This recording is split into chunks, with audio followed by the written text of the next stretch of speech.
Well, my name's Michael Monroe. My wife and I, we did horrible planning. We're not very good planners.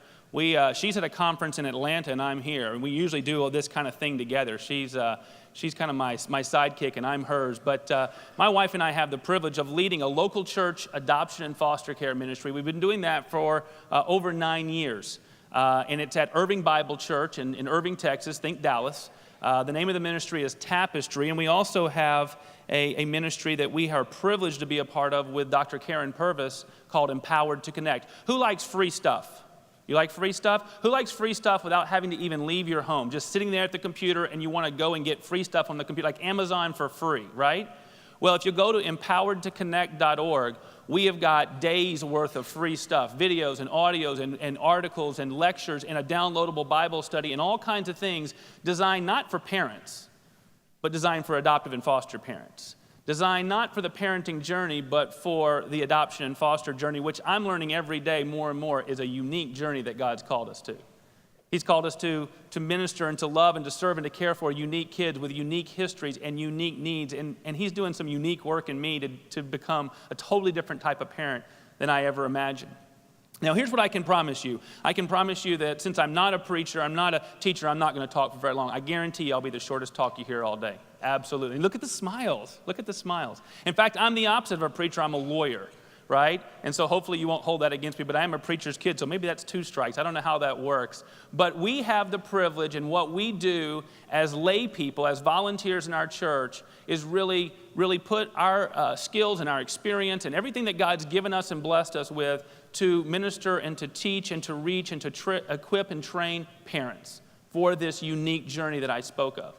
And I'm going to ask you to think about one question and one question only, and then I'll be done. I asked my son, Grant, who's with me, what I should talk about. And he said, how long do you have? I said, 15 minutes. He said, just stall, talk about our family, and then get out of there, right?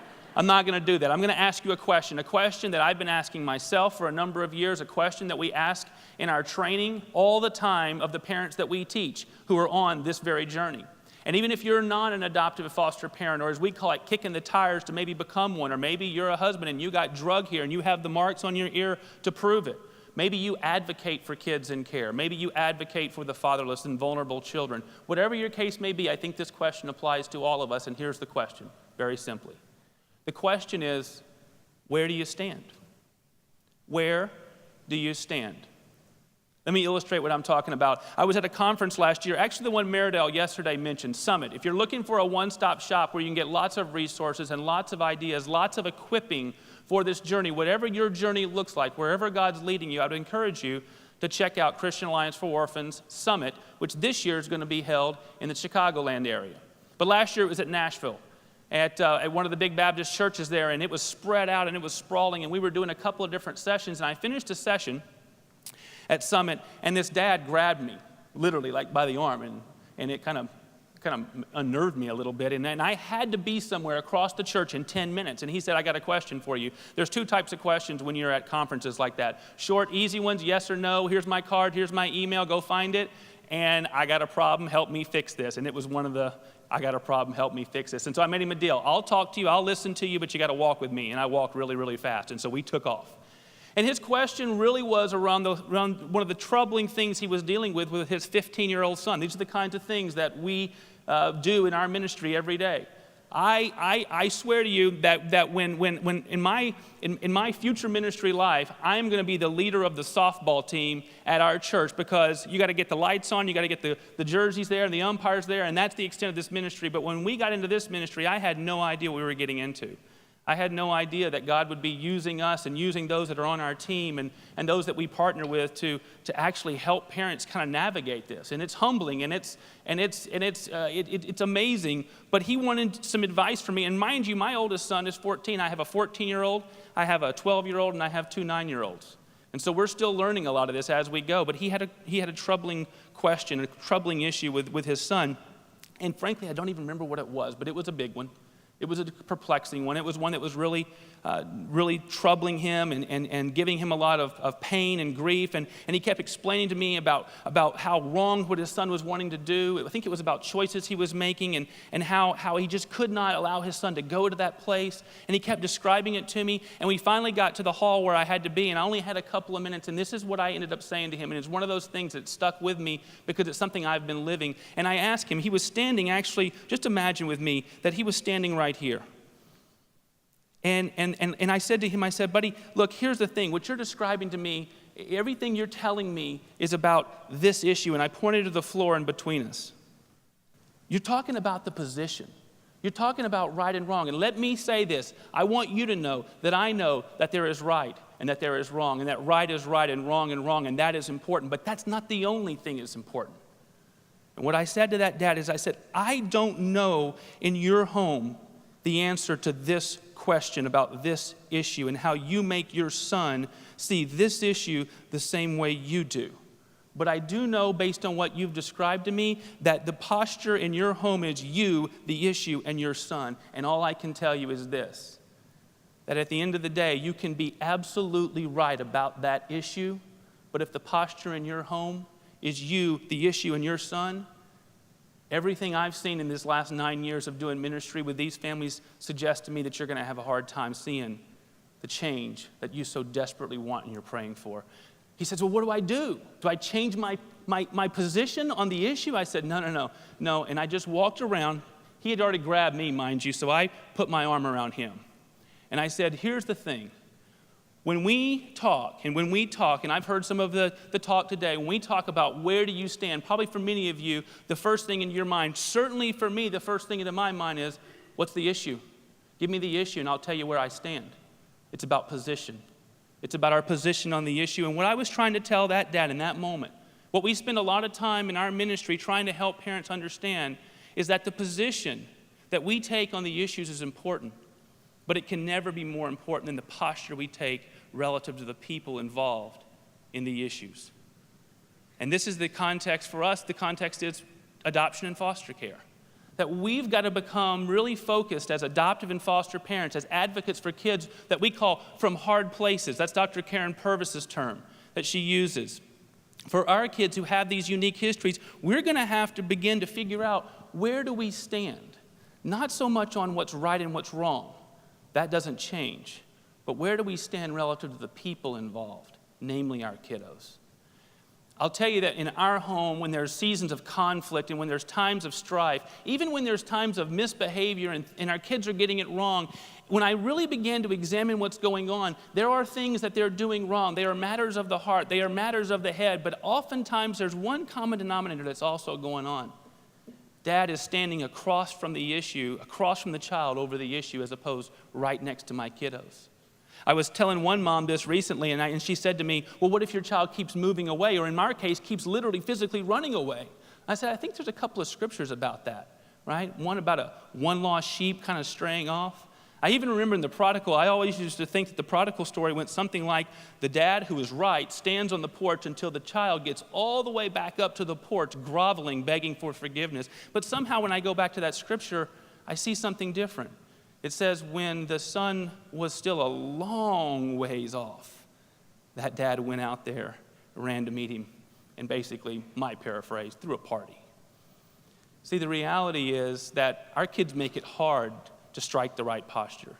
Our kids sometimes make it hard to stand in the right place relative to the people involved, even though sometimes that's what God's called us to. Here's the thing I've learned.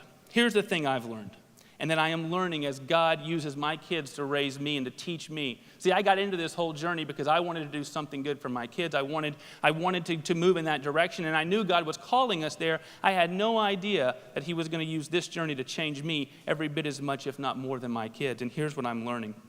You've heard a lot about the gospel and how it has to be the thing, the foundation. And I believe that the gospel, when we really understand and begin to allow it to motivate and animate who we are and how we live and how we relate, I believe it changes everything. But at the end of the day, if it's really what it says it is, if it's really what it should be in our life, then if we're really motivated by the gospel, then it has to begin to change the way that we parent and the way that we caregive and the way that we advocate, the ethics that are involved. It has to begin to motivate and animate everything. And the way we relate to those around us in this journey, most importantly our kids, it has to look a lot like the gospel.